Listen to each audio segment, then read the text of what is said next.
साथियों नमस्कार, मैं कमलेश कुमार दाइमा आज फिर आप लोगों के सामने हाजिर हुआ हूँ एक नई बिंदु के ऊपर बात करने के लिए। श्रीमान निदेशक महोदय माध्यमिक शिक्षा राजस्थान बीकानेर के द्वारा अभी हाल ही में दिनांक 27 मार्च को एक आदेश जारी किया गया है, जो मैं आपको सामने दिखा रहा हूँ।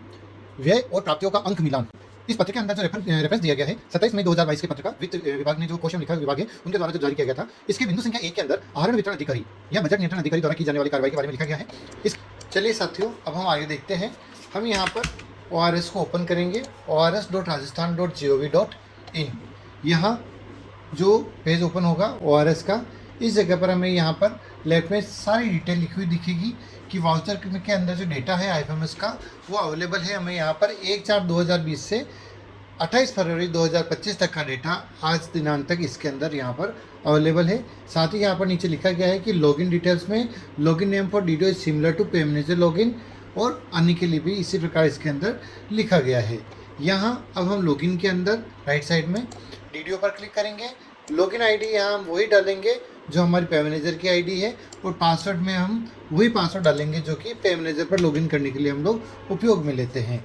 नीचे कैप्चा डालेंगे,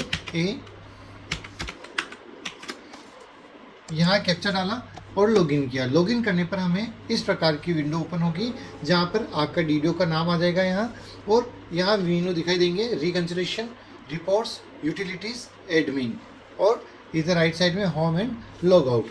यहाँ हमें सबसे पहला कार्य जो करना है वो रिपोर्ट्स में जाना है। रिपोर्ट्स के अंदर नीचे नीचे है प्रिंट कंपाइलेशन शीट्स। यहाँ प्रिंट कंपाइलेशन शीट पर क्लिक करेंगे। यहाँ जो है अपन सेशन सेलेक्ट करेंगे 2024-25 टाइप करना रहेगा। यहाँ पे महीना देखेंगे हम, जैसे शुरुआत करते हैं अपन अप्रैल महीने से। अप्रैल 2024 के अंदर यहाँ गो करेंगे, डीडीओ का नाम यहाँ पर आ जाएगा, उसे हम सेलेक्ट करेंगे और डायरेक्ट यहाँ पर कंपाइलेशन IFMS और कंपाइलेशन बाई AG दोनों यहाँ पर आ रहा है। कंपाइलेशन बाई IFMS पर हम यहाँ क्लिक करेंगे तो इस माह अप्रैल माह के अंदर जो बिल हमारे बने थे उन बिलों की डिटेल यहाँ पर हमें स्क्रीन पर दिख जाएगी। उसका वाउचर नंबर आ रहा है, उसकी वाउचर डेट आ रही है, उसका ग्रॉस अमाउंट आ रहा है। साथ ही यहाँ लास्ट में लिखा हुआ आ रहा है रिक्वायर्ड नो, दैट मीन्स इसमें संशोधन की आवश्यकता नहीं है। यहाँ हमें बजट में या किसी में भी किसी तरह की डिस्क्रिपेंसी नहीं है, इस कारण से हमें इसमें किसी भी प्रकार के संशोधन की आवश्यकता नहीं है। यहाँ हम कंपाइलेशन बाई AG भी करके देख लेते हैं। वही चीज़ जो कंपाइलेशन बाई IFMS की थी वही चीज़ हम यहाँ पर अपन कंपाइलेशन बाई AG करके चेक किया है अपन ने, तो यहाँ पर भी रिक्वायरमेंट में लिखा हुआ आ रहा है नो, कि अर्थात यहाँ पर किसी प्रकार के यहाँ पर संशोधन की आवश्यकता नहीं है। फिर भी यदि हमें लगता है कि नहीं इस बिल के अंदर बजट हेड गलत हो गया था या किसी प्रकार का कोई इशू अंदर आ रहा है, हम यहाँ से इसका वाउचर नंबर नोट कर लेंगे। जो वाउचर नंबर है उस वाउचर नंबर को हम बाद में अमेंड कर पाएंगे। उससे पहले हम लोग एक बार मंथ वाइज देख लेते हैं। अप्रैल के बाद में मई है, मई के लिए हम वापस गो करेंगे, यहाँ से डीडीओ सेलेक्ट करेंगे। डीडीओ सेलेक्ट करने के बाद में कंपाइलेशन बाई IFMS और अलग अलग कंपाइलेशन बाई AG देख लेंगे। यहाँ रिक्वायरमेंट है नहीं है, यहाँ पे भी वाउचर नंबर आ रहा है, डीडीओ का नाम आ रहा है, और ये किस बिल का ग्रॉस अमाउंट कितना था, कितनी तारीख को ये जमा हुआ था, दैट मीन्स वाउचर डेट भी आ रही है, कितनी तारीख को पैसा जमा हुआ था वो भी आ रहा है। ऐसे ही कंपाइलेशन बाई AG के अंदर भी हम लोग देख सकते हैं, यहाँ पर भी पूरी डिटेल लगभग वो की वही आ रही है। इस प्रकार से हम इनका मंथवार प्रति माह अलग अलग पर क्लिक करके हम लोग इसकी डिटेल चेक कर सकते हैं। अब उदाहरण के तौर पर हम देखते हैं कि संशोधन की आवश्यकता यदि किसी विरले केस में सामान्यतः नहीं पड़ती है, अगर पड़ती है तो किसी टेक्निकल एक्सपर्ट को या ट्रेजरी से संपर्क करके ही आप इसके अंदर संशोधन करें। यहाँ रिकंसिलेशन मेमो के अंदर हम जाएंगे, फर्स्ट विकल्प है यहाँ पर generate reconciliation memo on voucher. जो वाउचर नंबर है उस वाउचर नंबर के आधार पर कौन से साल का वाउचर है, 2024-25 का, यहाँ हम वाउचर नंबर डाल देंगे और सर्च करेंगे। सर्च करने पर वाउचर आ गया, वाउचर नंबर आ गया, उस वाउचर की डेट आ गई, कंफर्म हो गया, प्रोसीड करिए। यहाँ हम प्रोसीड करेंगे तो प्रोसीड करने के बाद में इस वाउचर की अर्थात इस बिल की डिटेल हमारी स्क्रीन पर आ जाएगी। यहाँ हम देखेंगे कि यह जो बिल है इसकी आईडी आ रही है, यहाँ पे SOP ID और बजट हेड आ रहा है कि किस बजट हेड से ये बिल उठा था, किस तरह का था, संवेतन सैलरी का बिल था, इसका ग्रॉस अमाउंट इतना था। साथ ही इसके अंदर कटौती जो है यहाँ ऊपर बुक ट्रांसफ़र डिटेल के अंदर कटौती आ रही है, जैसे 61,500 आ रहा है ऊपर 8658 में, इसी प्रकार 4,319 LIC में जो व्यक्तिगत जमा के थ्रू जाती है, 16,800 8,011 अर्थात SI के अंदर, 50,000 8,009 के हेड में, 68,000। इसी प्रकार से अलग अलग यहाँ पर सारी कटौतियाँ यहाँ पर शो हो रही है। अब यदि इनमें से किसी भी मॉड्यूल में किसी प्रकार का कोई परिवर्तन हमें महसूस होता है या टेक्निकली कहीं गलत होता है, तो यहाँ नीचे लिखा हुआ है जनरेशन या डिलीशन रिमार्क।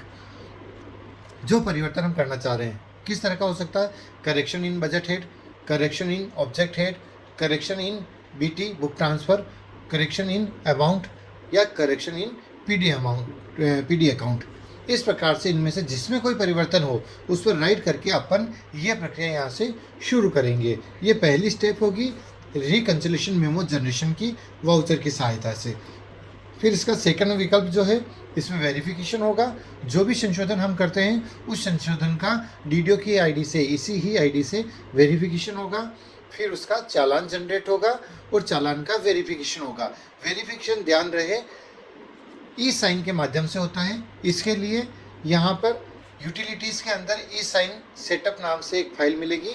इस फाइल को आप ठीक उसी तरह से जैसे पैम मैनेजर पर अपन सिग्नेचर के लिए डाउनलोड करते थे, उसी प्रकार E-साइन सेटअप को डाउनलोड करके इसे इंस्टॉल कर लेंगे। उसके आधार पर इस पर E-साइन किया जा सकता है।